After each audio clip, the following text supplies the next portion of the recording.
Heavy rain yesterday into today put a new pump station to the test in Springfield. It's designed to reduce the amount of sewage getting into the Connecticut River when it rains. So did it work? Well, Western Mass News reporter Reagan Lokri joins us live in studio after getting answers. Reagan, what can you tell us?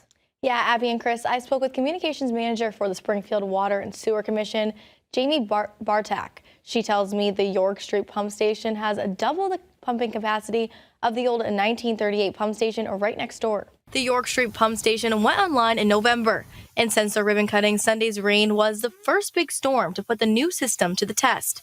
Western Mass News decided to get answers from the Springfield Water and Sewer Commission to see if it lived up to the expectations by helping to prevent considerable amounts of sewage from getting into the Connecticut River, a problem experienced over and over again for decades. It worked perfectly well yesterday during the rainstorm. It was operating at maximum capacity during the height of the storm. Communications manager for the Springfield Water and Sewer Commission, Jamie Bartek, adds that the new pump station is also meant to reduce the potential for backups in streets and basements. Now, during the peak of Sunday's storm, those in the Springfield area may have gotten an automated notification that looks something like this.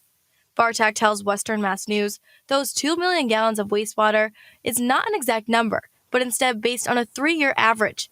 And of course, if you have a year with heavy rain events, it can drive that number up. One thing to keep in mind is that sewage is generally pretty constant. The sewage that's coming from people's buildings or from office buildings tend to remain pretty constant day in and day out. And of course, later at night when people are asleep or not in offices, that goes down a little bit. So when you have these big storms late at night, the numbers that you're seeing are mostly stormwater.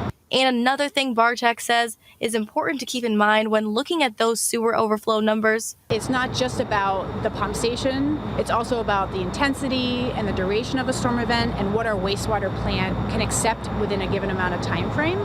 She also tells us this new pump station was never built with the intention of completely eliminating sewage overflows, but it is stopping a greater amount of untreated wastewater from getting into the river. So based on numbers from last year, 2.5% of untreated sewage water was getting into the river during heavy rain events. Bartek says that number is much lower now, though they are still working to determine by how much.